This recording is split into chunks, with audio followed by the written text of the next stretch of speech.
Next vote up is Royce Mann.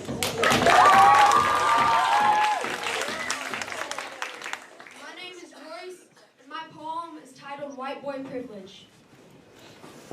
Dear women, I'm sorry. Dear black people, I'm sorry. Dear Asian Americans, dear Native Americans, dear immigrants who come here seeking a better life, I'm sorry. Dear everyone who isn't a middle or upper class white boy, I'm sorry. I have started life at the top of a ladder while you were born on the first rung. I say now that I would change places with you in an instant, but if given the opportunity, would I? Probably not, because to be honest, being privileged is awesome. I'm not saying that you and me on different rungs of the ladder is how I want it to stay. I'm not saying that any part of me has for a moment even liked it that way. I'm just saying that I fucking love being privileged and I'm not ready to give that away.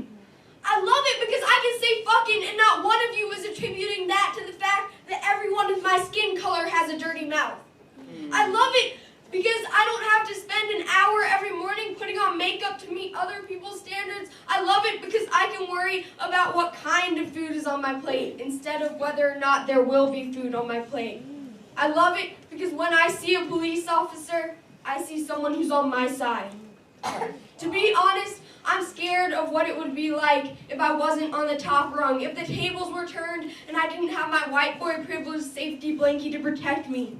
If I lived a life lit by what I lack, not what I have, if I lived a life in which when I failed, the world would say, told you so. If I lived the life that you live.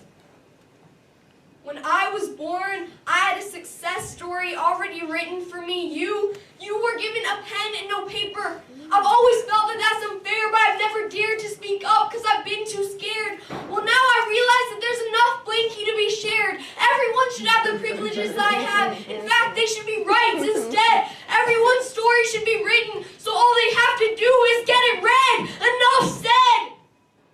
No, not enough said. It is embarrassing that we still live in a world in which we judge another person's character by the size of their paycheck, the color of their skin, or the type of chromosomes they have. It is embarrassing that we tell our kids that it is not their personality, but instead those same chromosomes that get to dictate what color clothes they wear and how short they must cut their hair.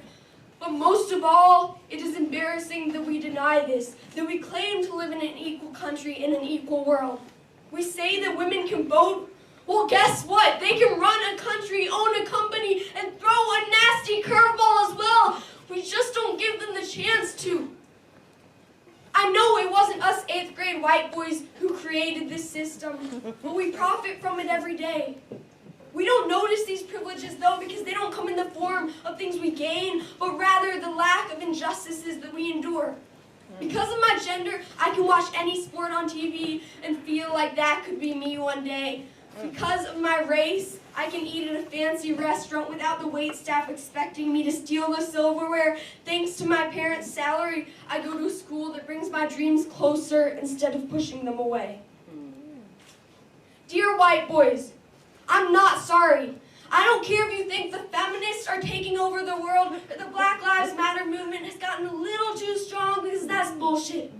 I get that change can be scary, but equality shouldn't be.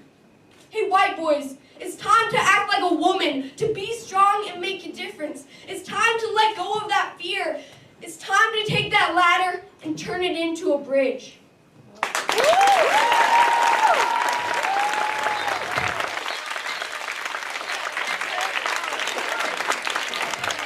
In the days following the often chaotic marches through Atlanta protesting fatal police shootings, Tyree Page became one of the faces of the movement.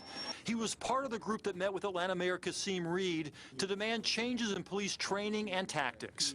Page even spoke at a joint news conference. We stand on the shoulders of those who have paved the way for us to be able to protest in the streets and be able to have our voices heard. What the mayor's office says it did not know at the time is this police protester had already been arrested multiple times for impersonating a police officer. I just want to know a little bit more about these criminal charges that you've had against you for impersonating a police officer. How can you justify that when you've been protesting against police brutality? Absolutely. So I have a PR director. You can reach out to her. I'm talking to you right now. Come on. I don't want to do on the spot interviews right now. You love to talk. I've seen you. Love to talk. So let's I talk love now. to talk, and I love Fox 5. How you guys doing? I do Fox 5. I like you guys. Right now is not appropriate time. Let's talk right now about these criminal charges. I'm not talking You've been right charged multiple times with you. impersonating a police officer. How can you justify that? Page's public social media sites boast pictures of him decked out with weapons and tactical gear. In December 2014, Atlanta police charged him with impersonating a police officer when they found him at the Shell station on Joseph E. Lowry Boulevard wearing a replica of the Atlanta police officer uniform, Glock 45 automatic pistol, and other gear. According to the police report, he had a black female handcuffed in front of the gas station. Page said he was working security there. In October 2015, police reports say Page was again armed, wearing a bulletproof vest outside a MARTA station. He even demanded to see ID from a man who turned out to be an APD sergeant. In fact, a witness at the Sloppy Floyd building stated Page had more weapons than I ever seen an officer wear.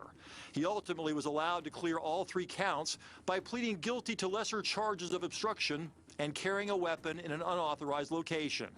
Page is currently on 2 years probation. You protest police brutality.